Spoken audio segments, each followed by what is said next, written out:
মানবতা কখনো সীমানা মানে না, আর সেই মানবিকতার এক দৃষ্টান্ত স্থাপন করেছেন আমাদের প্রিয় নাসির উদ্দিন পাটোয়ারি ভাই। আজ তিনি ইরানের সাধারণ মানুষের মাঝে নিজের সামর্থ্য অনুযায়ী খাবার ও প্রয়োজনীয় সহায়তা বিলীন করতেছেন।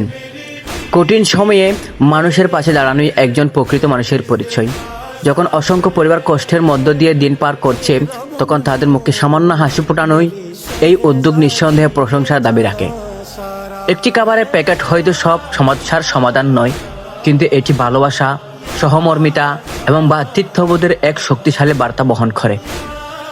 এমন মানবিক কাজ আমাদের সবাইকে অনুপ্রাণিত করে, যাতে আমরা যার যার সামর্থ্য অনুযায়ী অসহায় মানুষের পাশে দাঁড়াই। আল্লাহ তাআলা নাসির উদ্দিন পাটোয়ারি ভাই এই মানবিক প্রচেষ্টা কবুল করুন, তার রিজিক বরকত দান করুন এবং তাকে সবসময় মানুষের কল্যাণে কাজ করার তৌফিক দান করুন। সকলে বলি আমিন।